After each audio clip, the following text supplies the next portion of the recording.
MMA people. Whew, it's been a while, yeah. I'm not gonna waste much time. We're gonna get straight into this, okay?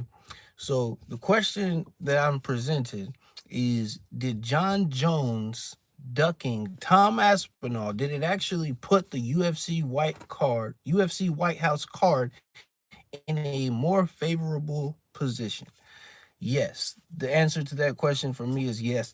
Simply because now you all know me and John Jones have what is somewhat of a love-hate relationship, even though he doesn't know me, but still.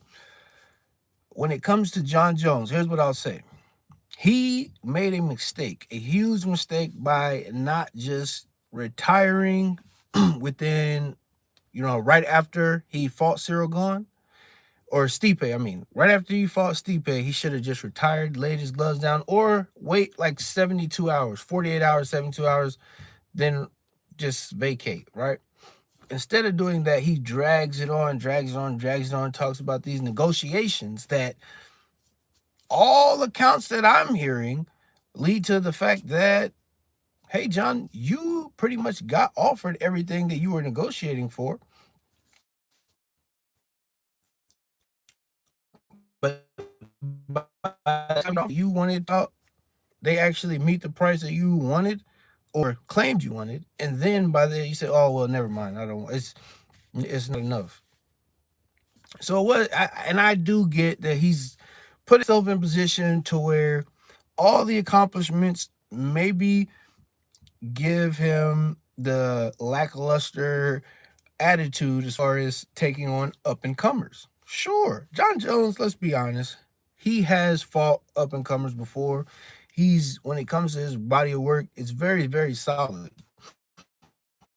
Probably the best of all time, and depending on how you want to frame it.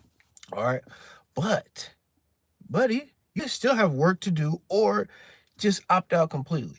But here's what I'll say my point why him coming back is a great thing. Because me as a fan, I still want to see the Tom Aspinall John Jones matchup. And that is the matchup that I want to see at the White House. If John Jones, for example, would have fought Tom Aspinall and he was fighting Tom Aspinall now instead of Cyril Gahn, once the White House card comes around, who the hell is John going to fight then? Or who is anybody going to fight? The United States, the pinnacle, at its peak is the heavyweight champion, right? We all know that. The John Jones versus Tom Aspinall fight on the 4th of July, it's symbolic of the the Civil War, is symbolic of America's independence, is representative of that if John wins, and even if he doesn't, it's just symbolic of that whole debacle, right? So there is so many things to play on to that, and it gives the excitement to the meat for. I know I just don't speak just for myself, but for fans, we actually have a much cooler storyline to play into with John and Tom being the main event at the White House card. We have a much better than, for example, if John would have fought if Cyril Gahn and Tom Aspinall are fighting now, Tom Aspinall wins. Now we have the John versus Tom to build into. But if John and Tom already fought, by the time the White House card comes around, what do we have to look forward to? Okay, so that's what I'm saying in that regard. Did John go about this correctly? Absolutely not. He should have already vacated the title long before so that we didn't get to this. In fact, if he would have vacated the title early on, what would have happened is now he would look like a hero. If he just says, look, Tom is not on my radar, I'm just going to vacate title now, and then he vacates right from the start, Tom becomes champion, fights Cyril, and then the White House card gets announced. And then John says, hey, now this is something I'm interested in. He actually would have way more leverage if he would have just done it the right way and the excitement. But this is the point. We still at least have a chance to see John versus Tom matchup at the end of the day. And we have a chance to see it on the White House card, which for me, that is the biggest. All right. We got the Connor versus Michael Chandler thing, I am over that. I thought at one point it would have been a super fun fight to watch. I'd still watch it, but it wouldn't be with nearly the amount of excitement that it is with Conor versus Diaz. Conor Diaz 3 is the only co-main event that I can think of off the top of my head, right? Conor versus Chandler, do that on your own time. We don't need to see that for the White House card. If we're going to see Conor versus Chandler, do that for Conor's last fight on his contract, right? This fight here, if it's going to be at the White House, we need this shit to be major. We need Jon Jones versus Aspinall as the main event, heavyweights. Then you could put Conor and Diaz 3 as the co-main. And then after that, let's start filling this thing up with some hitters and not waste our time and pretend, oh, is Jon Jones a duck? Sure. But who cares? I still want to see him fight Tom Aspinall on that White House card, right? So, long story short, let's go ahead, tell Dana, look, put your ego aside. The only person who has a ego in this whole equation that is at risk of being hurt is Dana White. Because guess what? Jon Jones, he's already said he's sorry, he messed up, he knows he messed up, put his ego aside. I get, as grown men, it's not always that easy to just say, oh, I'm sorry, and then everything goes away. But no, this is about business, right? If this is about business and about entertainment, Jon Jones is in the testing pool. He's allegedly training.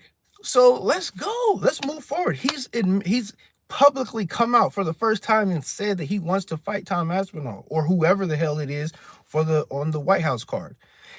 Before, he never said that. He would always just kind of bait and switch on us and pull out a little bit out there to try to see if we would bite, just to keep our attention on him. All right, we're past that now. Now it's time to move forward and make this event. Because like I said, Dana White, yeah, you might have your feelings hurt and you might be upset that Jon Jones kind of played you. But guess what?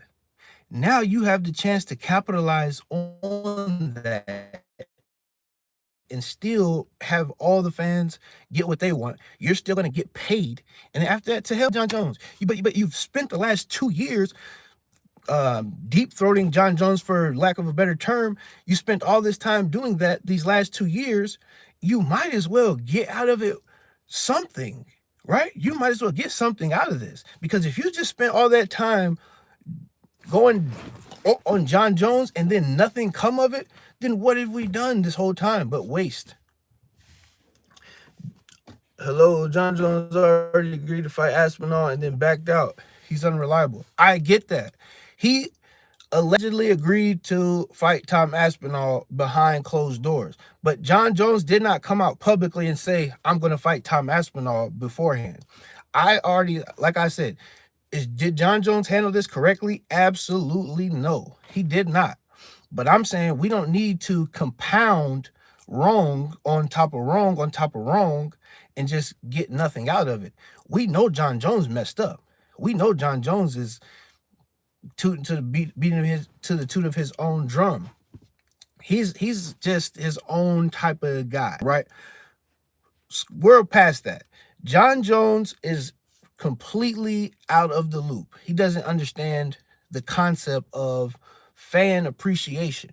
Jon Jones is the same guy who, not to make it personal, but I've actually gone to an Anthony Pettis fighting championship event where Jon Jones was supposed to be there for a meet and greet and waits until the last minute to tell everybody he's not signing autographs. Jon Jones, trust me, he is not my favorite guy, right?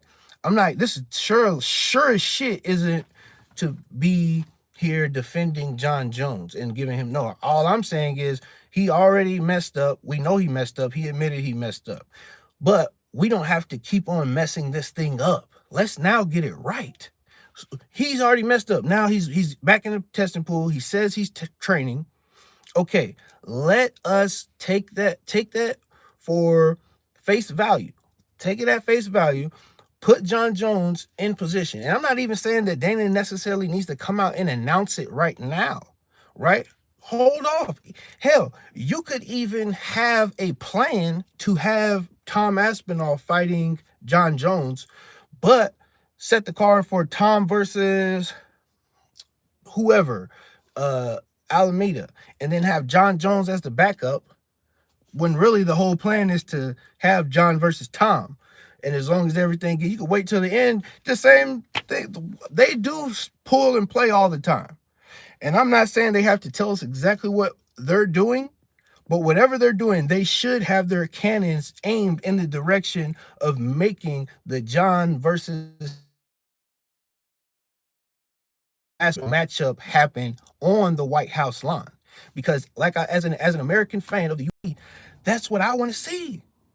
For the White House card, that's what I want to see. I want to see America's best fighter. I want to see America's best fighters going against the rest of the world. That's what I want to see. I want to see, as an American fan, I want to see our best product going against what the world has to offer up against us. Now, if I don't get that, I will feel ripped off. Conor McGregor is an icon, absolutely. But he doesn't need to represent on the White House lawn per se. That's kind of, in my opinion, that would be a backup plan if John Jones' thing doesn't pan out, right? But let's just be honest. When it comes to American fighters, who else do we have to throw out there, man? Who else do we have to throw out there? If you throw Conor McGregor out there, he's, for the most part, going to be for the most part, fan favorite. What about the United States? The fighters that we are trying to support. Who do we have? Who do we have as a champion or right on the cusp of being a champion? The list is not very long. Unfortunately, the list is not long enough. So I'm going to leave it here. I'll pick back up here shortly in the next day or so on a couple other topics. I'm going to actually talk about the pros and cons versus why John or Conor, who is going to headline this thing and where it's kind of leaning towards. I understand what Dana White is saying, but I also know that Dana White understands what I'm saying. Maybe even better than I'm saying it. He understands that the UFC is, whether you understand it or not, it is a product of the United States. And its home base is the United States. Its home fan base is in the United States. And no matter how international the sport becomes, we still need to understand what we're doing. We still need to understand and know how to read the room here, right? We need to know how to read the room. I don't even know who this is. I'm not reading that. But Jackson Mudd, appreciate you tuning in. Definitely. Truth Seeker 65. Dude, like I said, I understand John Jones probably did agree behind closed doors that he would fight at Tom Aspinall. He does have a bunch of issues. He is unreliable. But as a fan, I don't care about that. I want to see the best fights. I want to see the fight between John and Tom. And all that makes it better. It makes it more interesting. It makes it more intriguing in a lot of ways. Okay? It does. So I'm not here to try to make it seem like John Jones did anything right, other than the fact that he, again, if he would have just went straight into the Tom Aspinall fight, the UFC White House card would not be nearly as anticipated.